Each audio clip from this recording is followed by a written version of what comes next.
ಎಲ್ಲರಿಗೂ ನಮಸ್ಕಾರ. ಕರ್ನಾಟಕದಲ್ಲಿ ನಾಳೆ 14 ಜಿಲ್ಲೆಗಳಲ್ಲಿ ಲೋಕಸಭಾ ಚುನಾವಣೆ ನಡೀತಾ ಇದೆ. ನೀವು ವೋಟ್ ಹಾಕಿದ ಪಕ್ಷದ ಗೆಲುವನ್ನು ಕೇವಲ ಭಾರತೀಯರು ಮಾತ್ರ ಸಂಭ್ರಮಿಸಬೇಕು.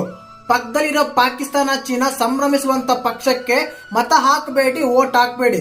ಯಾವ ಪಕ್ಷಕ್ಕೆ ವೋಟ್ ಹಾಕಿದ್ರೆ ಪಕ್ಕದಲ್ಲಿರೋ ಪಾಕಿಸ್ತಾನ, ಚೀನಾ ಸಂಭ್ರಮಿಸುತ್ತೆ ಅಂತ ನಾನು ಹೇಳ್ಬೇಕಾಗಿಲ್ಲ, ನಿಮ್ಗೆ ಗೊತ್ತಿರುತ್ತೆ. ಇದಕ್ಕಿಂತ ಹಿಂದೆ ತುಂಬಾ ಸಲ ಕೇಳಿರ್ತೀರ, ವಿಡಿಯೋ ಆಡಿಯೋ ಎಲ್ಲ ಕೇಳಿರ್ತೀರ. ಯಾವ ಪಕ್ಷದವರು ಪಕ್ಕದಲ್ಲಿರೋ ದೇಶಕ್ಕೆ ಜಿಂದಾಬಾದ್ ಕೂಗ್ತಾರೆ ಅಂತ ನಾನು ಹೇಳ್ಬೇಕಾಗಿಲ್ಲ, ನಿಮ್ಗೆ ಗೊತ್ತಿರುತ್ತೆ. ದಯವಿಟ್ಟು ನಿಮ್ಮ ಮಕ್ಕಳ ಭವಿಷ್ಯಕ್ಕಾಗಿ ಜಗ ಮೆಚ್ಚುವಂತ ನಾಯಕನಿಗೆ ವೋಟ್ ಹಾಕಿ. ಹೇಳ್ದಲ್ಲ, ಕೇವಲ ಭಾರತೀಯರು ಮಾತ್ರ ಸಂಭ್ರಮಿಸಬೇಕು, ಅಂತ ಪಕ್ಷಕ್ಕೆ ಮಾತ್ರ ವೋಟ್ ಹಾಕಿ.